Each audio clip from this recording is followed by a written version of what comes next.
नमस्कार दोस्तों, आपका अपने चैनल अपना मुझपुर नमन में बहुत बहुत स्वागत है। आप लोग खेसारी लाल यादव को फैन है तो वीडियो को लाइक शेयर कमेंट जरूर करें। चलिए बात करते हैं खेसारी लाल यादव फरिश्ता मूवी ला रहे हैं। रहा नहीं जाता, तड़प ही ऐसी है ना। नहीं, सुके।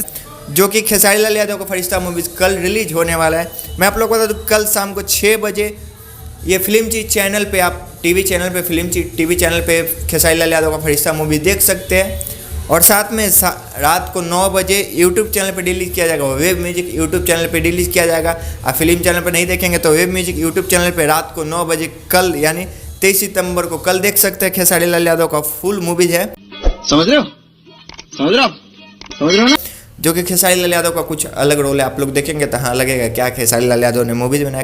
खेसारी लाल यादव काफ़ी मेहनत करते, काफ़ी स्ट्रगल करते। आप देखेंगे पोस्टर आज इसका आया तो देखने में लगा क्या खेसारी लाल यादव मेहनत करते अपने ऊपर, फिल्म के ऊपर।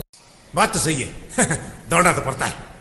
इसमें मेगा श्री भी हैं। आई होप आप लोग को वीडियो अच्छा लगे तो लाइक कर दे, चैनल को सब्सक्राइब कर ले ताकि ऐसे अपडेट आता रहो। आप हमसे बात करना चाहते हैं, हमसे जुड़ना चाहते हैं, नीचे डिस्क्रिप्शन में इंस्टाग्राम का लिंक दिया गया है, वहाँ से बात कर सकते हैं, जुड़ सकते हैं। मिलते हैं नेक्स्ट वीडियो में, तब तक के लिए धन्यवाद, बाय। खत्म, bye bye, tata, good bye.